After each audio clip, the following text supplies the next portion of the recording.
The world politics is fluid like water, as we know, and yet we get surprised by the flow of it. Hello everyone. Today, Knowledge Talkies brings you the Korean dilemma. That is the democratic Korea becoming otherwise. On the 3rd of December 2024, at 22:27 Korea Standard Time, KST, Yoon Suk-yeol, the president of South Korea, declared martial law during a televised address. In his declaration, he accused the Democratic Party, DPK, which has a majority in the National Assembly, of conducting anti-state activities and collaborating with North Korean communists to destroy the country, thereby creating a legislative dictatorship. The order included the prohibition of any political activities, including the gatherings of the National Assembly and local legislatures, as well as the suspension of the free press. This event was widely characterized by Korean politicians and international news organizations as an attempted coup d'état. A coup d'état, or simply a coup, is typically an illegal and overt attempt by a military organization or other government elites to unseat an incumbent leadership. A self-coup is when a leader, having come to power through legal means, tries to stay in power through illegal means. Moving on to current situation, the declaration was opposed by the DPK and Yoon's People Power Party, PPP, and resulted in protests.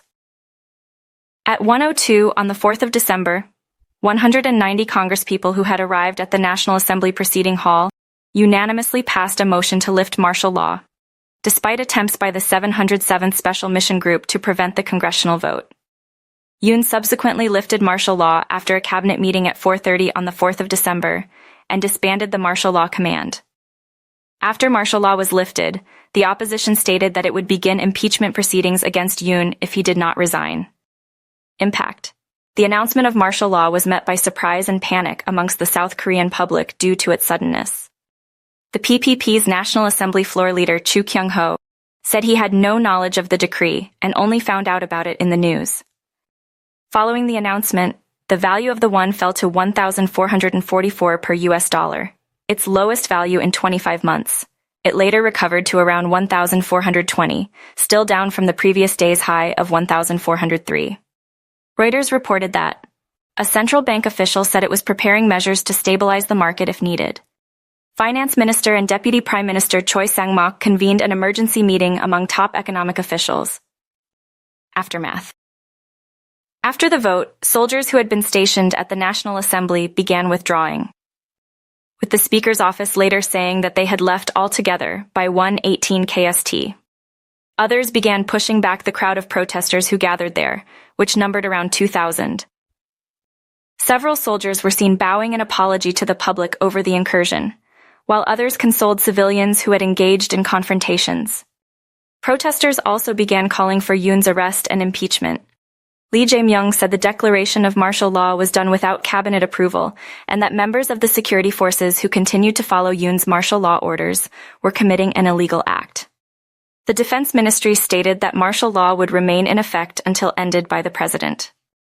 After martial law was lifted, the president's office told foreign media 38 hours after refusing all interviews with South Korean media that emergency martial law was strictly enforced within the framework of the Constitution and took place late at night to minimize damage to the national economy and citizens' daily lives. Media all over the world took note to this situation very seriously and also expressed their analysis.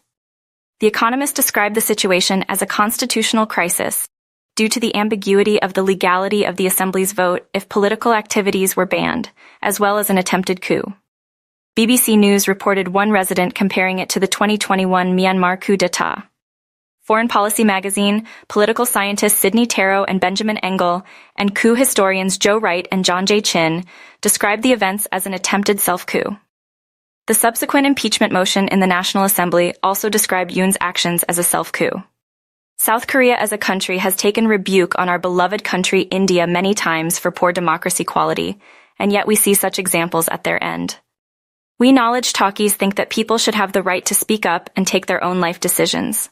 Please do let us know in the comments how you feel about the current situation in South Korea, and thanks for watching.